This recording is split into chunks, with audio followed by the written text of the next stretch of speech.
অনুষ্ঠান বাড়িতে অনির্বাণকে দেখা মাত্রই এবার রাইয়ের গোটা পরিবার নিজেদেরকে অনির্বাণের কাছ থেকে আড়াল করার চেষ্টা করলো। হ্যাঁ বন্ধুরা, ভিডিওতে লাইক দিয়ে দেখতে থাকুন।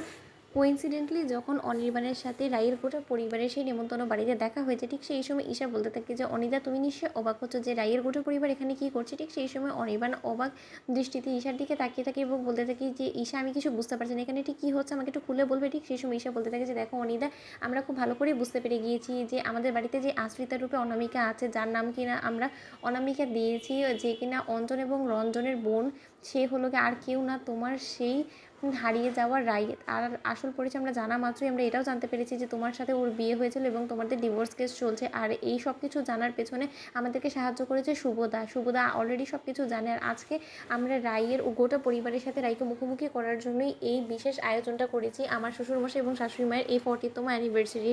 তুমি প্লিজ কোনো কিছু মাইন্ড করো না যে এত দিন ধরে সব কিছু তোমার কাছ থেকে আমি আড়াল করেছি বিদায়। ঠিক সেই সময় অনির্বাণ বলতে থাকে যে সত্যি ঈশা, তোমাদের প্রতি আমার কৃতজ্ঞতা প্রকাশ করার আসলে আমার ভাষা নেই, কারণ আমি আজকে যে আশা নিয়ে এসেছি সেটা যে এরকম করে ঠাকুর অক্ষরে অক্ষরে মিলিয়ে দেবে সেটা আমি কোনোদিনও কল্পনাও করতে পারি না। আমি তোমাদের কাছে মিথ্যে বলবো না, লুকানোরও চেষ্টা করবো না। আমি আসলে এখানে এসেছি শুধুমাত্র আমার রাইকে ফিরে পাওয়ার জন্য, আমার রাইকে এখান থেকে নিয়ে যাওয়ার জন্য, কারণ আমি খুব ভালো করে বুঝতে পেরে গিয়েছি যে সেদিন আমি যার হাতে রান্না খেয়ে গিয়েছি সে আর কেউ না, আমার রাই। জানো তো, আমি সেদিন যখন প্রথমবারের মতন তোমাদের বাড়িতে এসে পা রেখেছিলাম না, ঠিক তখনই আমার হঠাৎ করে মনে হয়ে গিয়েছিল যে কেন জানি না এইখানেই হয়তো বা কোথাও না কোথাও আমার রাই লুকিয়ে আছে, কিন্তু সেই ভাবনাটা যে আমার এরকম করে মিলে যাবে সেটা আমি কোনোদিনও কল্পনাও করতে পারিনি।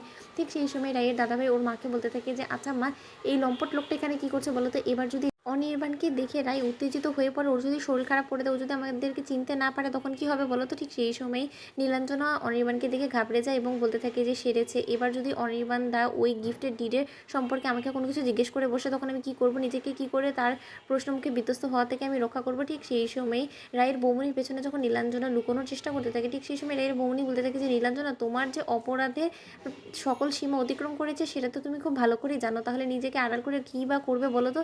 কারণ তোমার আসল মুখোশ তো সকলের সামনে অলরেডি খুলে গিয়েছে, আর তুমি যে কারণে অনির্বাণের কাছ থেকে নিজেকে লুকোনোর চেষ্টা করছো সেটা অনির্বাণ অলরেডি জানে। আর ও যে পরিমাণে ভুক্তভোগী, তাহলে আমার মনে হয় না যে খুব একটা বেশি দিন ওর লাগবে এবার রাইকে ফিরে পাওয়া মাত্রই তোমাকে শাস্তির আওতায় আনার জন্য, কারণ তুমি যে জঘন্য চক্রান্তটা করেছো ওর দেওয়ার রাইকে সেই গিফট অ্যান্ড ডিডটাকে নিয়ে, তার তো অপরাধের কোনো শেষ নেই এবং তার শাস্তি হওয়া থেকে তোমাকে কেউ রক্ষা করতে পারবে না। হ্যাঁ, এমনটাও হতে পারে হয়তো বা যে রাই তোমার প্রতি আবারও দুর্বল হয়ে তোমারকে আরও একটা সুযোগ দিতে পারে, কিন্তু এই যাত্রায় যাতে ও কোনো মতেই সেটা না করতে পারে সেই ব্যবস্থা এবার আমি করবো। অন্যদিকে রাইয়ের দাদাভাই বলতে থাকে যে মিষ্টি, তুমি যে কী সব বলো না, প্রশ্নই উঠে না। এবার রাই এই নীলাঞ্জনাকে ক্ষমা করতে চাইলেও কোনো মতে আমরা সেটা হতে দেবো না, কারণ নীলাঞ্জনার একটা সুস্থ শাস্তি হওয়াটা দরকার। ঠিক সেই সময় নীলাঞ্জনা বলতে থাকে যে আমার শাস্তি হওয়াটা দরকার, আর যে কিনা সব কিছুর পেছনে ছিল অনির্বাণ দা, তার শাস্তি হওয়ার দরকার নেই। তো বন্ধুরা, ভিডিওটি ভালো লাগলে লাইক এবং শেয়ার করে সাবস্ক্রাইব করতে ভুলো না।